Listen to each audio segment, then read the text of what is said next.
Hello the internet, my name's Laura and welcome back to my channel. As you can see from the title, disaster has struck.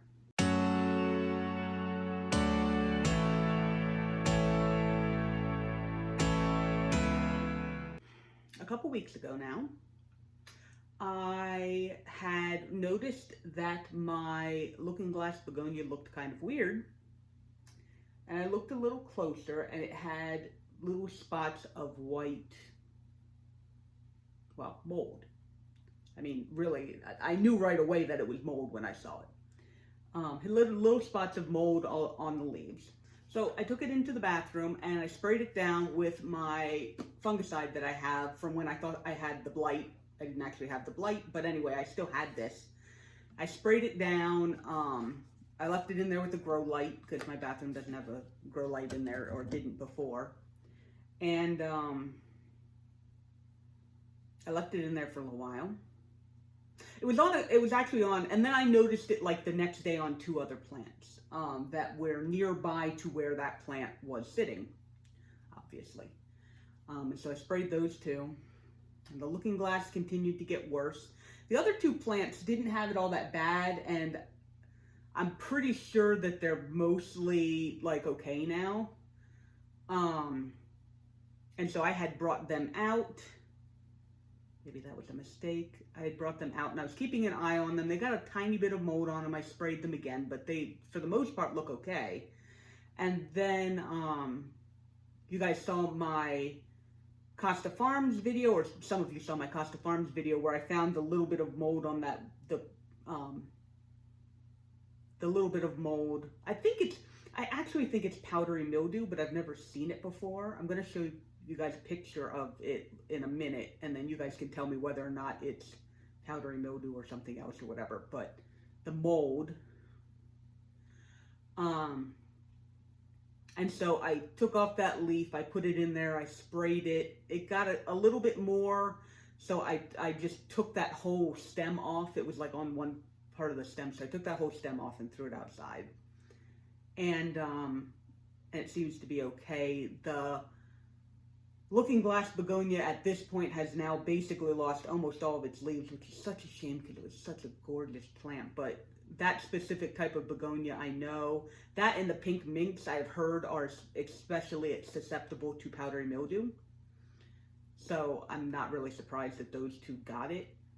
And then today I came down and I was cleaning out my basement, and I walked past my Arabian sunset that you guys also probably saw in my Costa Farms video, and that had the powdery mildew all over it. I mean, like all over it.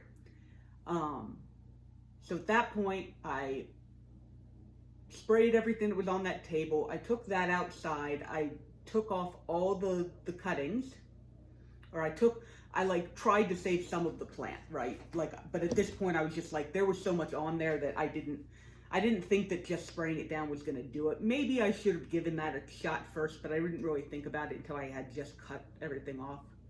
So one of the reasons why when you have like a problem like that with pests or stuff like that, sometimes you want to just take like 5-10 minutes, you know, not long, like don't think about it for like the day, but like 5-10 minutes to just be like, okay, what should I do? Because I always tend to just go overboard. Anyway, I'm going to insert some clip of the Arabian sunset, all the leaves I cut off, and I'll show you that it has, you can see some of the mildew on there too. And yeah, almost all of the leaves looked like that. So that guy has been cut down. I then sprayed it with what was left with copper fungicide. And then I'm like, oh my gosh, what is happening? I haven't ever had this problem before. It's not like terrible down here or whatever. And then I looked at my greenhouse and I was like, oh right, there's that mold growing on the inside of the greenhouse. So while I think that this is powdery mildew, it's possible that it's not even powdery mildew. It could be whatever that mold was on the inside of the plastic in my greenhouse, because it's so humid in there. So I pulled all the plants out of my greenhouse. I took off the plastic, I threw the plastic outside. This is a video of me having just the pile of the plastic outside. I wiped down the whole rack with fungicide sprayed on a paper towel, and I just wiped the whole thing down, and I had my fan going so that it just kind of like, there's not so much, it is rather humid down here. It's 53% over here, it's 64% over there, and that's just kind of how humid it is in my basement. I don't have a humidifier running. I had my Lavoie running, and it was never, like, I had it on, but it was never running because it was always humid enough that it didn't feel the need to run, so it just grew algae in the water. Anyway, I'm hoping that I'm kind of sad to lose the greenhouse, but if this can solve the problem, then I'm okay with that. The couple plants that I have that have to be in humidity, I put in one of my domes just for right now, and then the other plants are just, I was planning on taking my alocasias out for the rest of the summer anyway, and I'm probably planning on just letting them go dormant over the winter, just because they do so crappy anyway. I don't know. Anyway, right now everything's okay, but I wanted to update you guys because it meant major changes to the way stuff looks. But I'm going to take you through now and show you the damage because, I mean, that's what I'm going to do. You might as well see it because, you know, I'm not going to hide it. This is what happens sometimes. Okay, so as you can see, I've taken the plastic off of my greenhouse. I'm now just using it as shelves because I might as well. I have my orbifolia and some of my little begonias that were in there just under this dome that'll keep the humidity in there. That is my poor Arabian sunset that I have chopped down from the gorgeousness that it was to this sad thing. The Sinbad doesn't seem to have gotten it. I don't know if this particular plant is just stronger against it or what, because this is where this plant always is. It's right next to the, these are the other two plants that had gotten it. This one's got, as you can see, a little bit on this leaf here, which yeah, no, actually it does look like it's getting a little bit more of it on there. But there's some more on there. We're going to take that outside.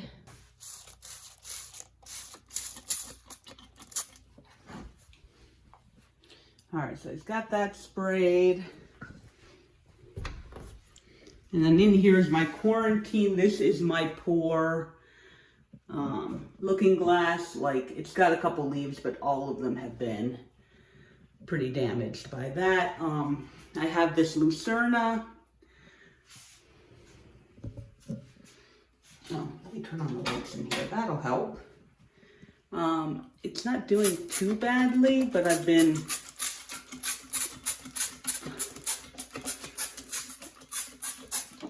I'm actually running out of fungicide. That's why it's not spraying very well. And then the Benito is doing okay.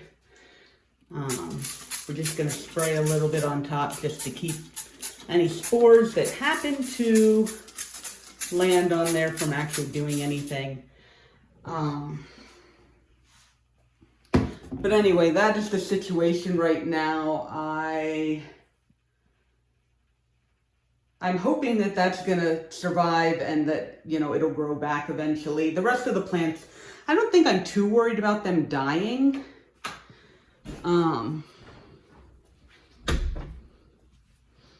Because I think there's enough left that it could still be fine. But, you know, as you can see, I had to take this whole thing apart and, yeah, so kind of sad. On the plus side, I did take all of my Regal Shield pups off of my Regal Shield and have them in here, and I have potted them up, so they're looking kind of adorable right now. And, you know, everything will be all right, but I'm hoping, like I said, I'm hoping that Taking the plastic off of here means that we will, that if that's the source of the mold, then that will just kind of go away, as there is no longer mold in here. If you like this video, or if you enjoyed at least seeing this video, you know, just going along with the everybody makes mistakes, we all lose plants and we all make mistakes type of deal. If you like this video for that reason, go ahead and like this video.